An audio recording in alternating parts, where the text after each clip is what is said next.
It's still January, but it's also National Storytelling Week. So to combine that feeling, and it's also almost Lunar New Year, so to combine all three of those things, today we are going to talk about something very exciting, which is how to start writing a book. Now obviously I've already written a book. This book, Mary Arlan Breaking the Curse, that is the book that I have already written. I've already talked about on the NaNoWriMo blog, which I will try and link in the description, figuring out whether you're a plotter or a pantser. And basically, those are two titles, and you can fall anywhere on the spectrum of plotter to pantser, and it may vary depending on project. But basically, what it means is decide before you start writing whether you want to try writing an outline or not. You can pause at any point to change your mind. If you decide to write an outline and it's not going anywhere, you can just jump straight into writing the project and ignore the outline. If you try to start writing something and it's not going very well, you can try making an outline and see if it helps you. Like, it does not matter when you make your outline if you want to make one. It does not matter if you make an outline if you don't want to make one. It's all good. Do what you want. Considering the fact that you've already decided whether you want to make an outline or not, hopefully. We are going to skip straight past that. Step 1. Get yourself a piece of paper, a notebook, word processing software of choice, dictation software of choice, whatever it is that you want to write your book on, in, with, etc. Top tip, you don't have to pick one. You just have to pick a starting one. I personally like to write in notebooks. Currently on the go I have well more than these two, but I have currently actively been working on both of these notebooks today. This one is a novel book and this one is a short story book, and also bright orange. But that doesn't mean I always work in them. Sometimes I work on my phone, especially if I'm out and about or if I'm taking care of the pets, like actively taking care of them, or if I'm on the sofa and I have an idea and I didn't bring my notebook downstairs because sometimes I leave it in my office. Sometimes I work in Google Docs, sometimes I work in Microsoft Word, sometimes I work on Scrivener. It varies. Don't hold yourself to it. But step 1 is pick one thing to write in. Whatever just takes your fancy in the moment. Step 2. Daydream for up to a minute about what you want to write first. It doesn't have to be the beginning. It can be a scene that you're really excited about, or one that you can figure out the easiest. Just something that you fancy. Step 3.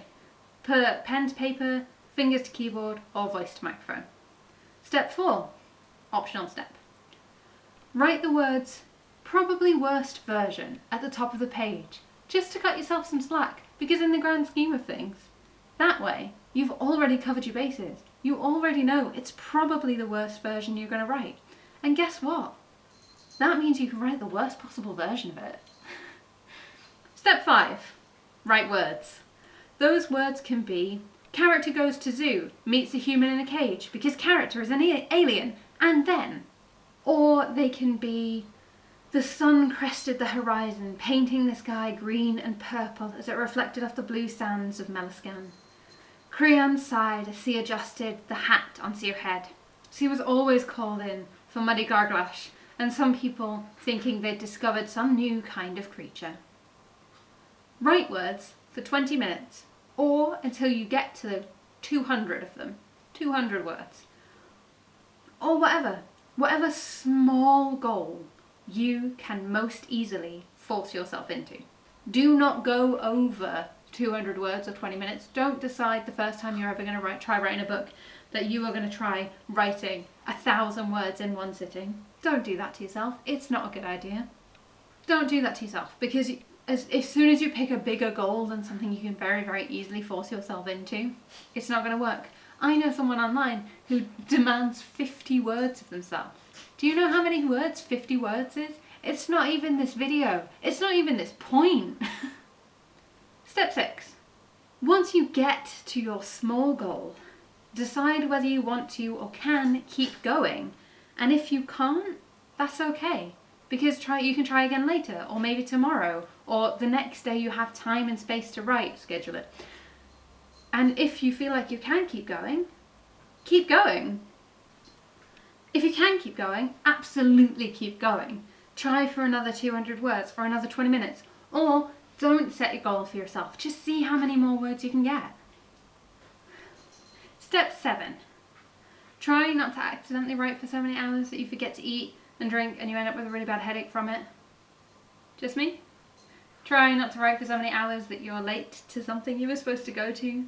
Try not to write for so many hours that your wife tells you, asks you whether you're going to pay any attention to her, and you say, "I just need 5 more minutes," and actually it's been 5 hours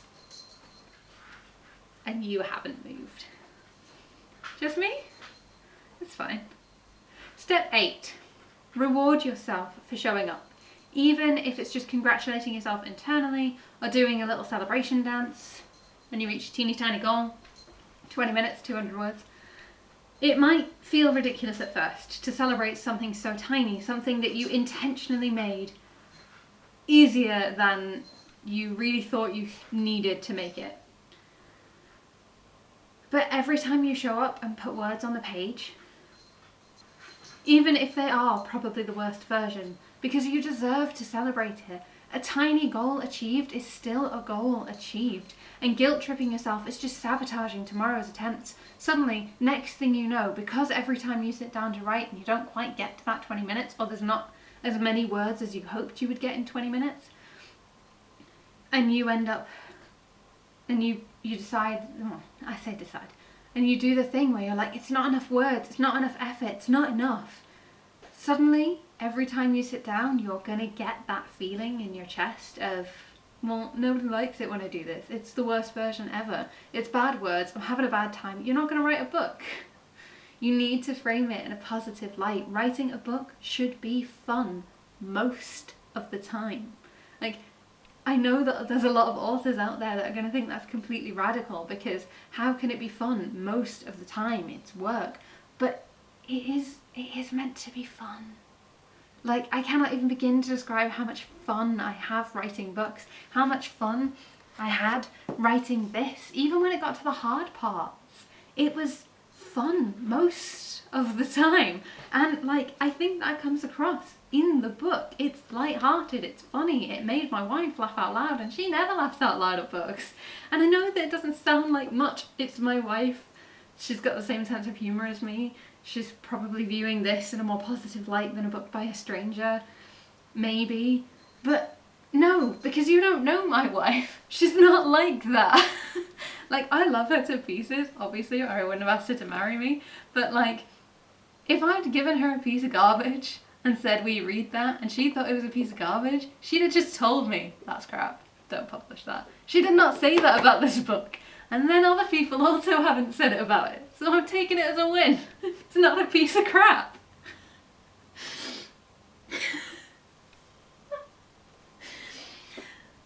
You need to celebrate the small stuff, because it is only by celebrating the tiny increments towards the big thing that you're going to get there. It's only by breaking it down into these small steps.